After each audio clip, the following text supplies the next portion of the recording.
৩৮ পেরিয়ে কিভাবে পারেন মাহমুদুল্লাহ রিয়াদ? তবে কি প্রবাদটাই সত্য, পুরান চাল ভাতে বাড়ে? যদিও এর সাথে মোটেই একমত নন বিসিবি পরিচালক নাজমুল আবেদিন ফাহিম। তিনি বলছেন রিয়াদের চেষ্টা নিবেদনই এই বয়সেও পারফর্ম করার মূল কারণ।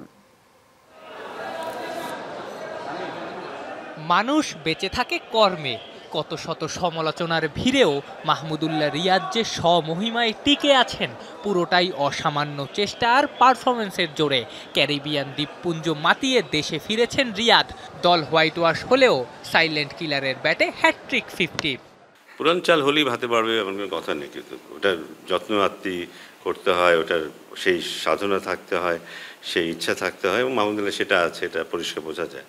এতদিন ধরেও খেলছে এবং এখনও তার ওই ক্ষুধাটা আছে। আমরা ২-৩টে ম্যাচে দেখেছি দলের খারাপ অবস্থা একটু ধরে খেলা, তারপর সময় মতো এগ্রেসিভ ইন্টেন্ট নিয়ে খেলা।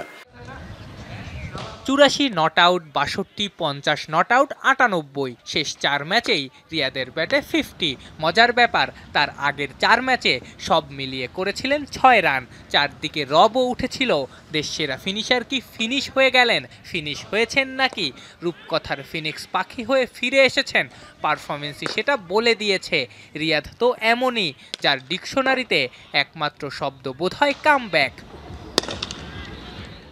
মূলত ২০২৩ বিশ্বকাপের আগের সিরিজে দলে ফেরার পর থেকেই নিজেকে অন্যভাবে খুঁজে পেয়েছেন রিয়াদ। ক্যারিয়ার গড় যেখানে ৩৬, এই সময়ে সেটা কিনা ৫০ ছুঁই। ক্যারিয়ার স্ট্রাইক রেট যেখানে ৭৭, এই সময়ে ব্যাট করেছেন ৯০ স্ট্রাইক রেটে।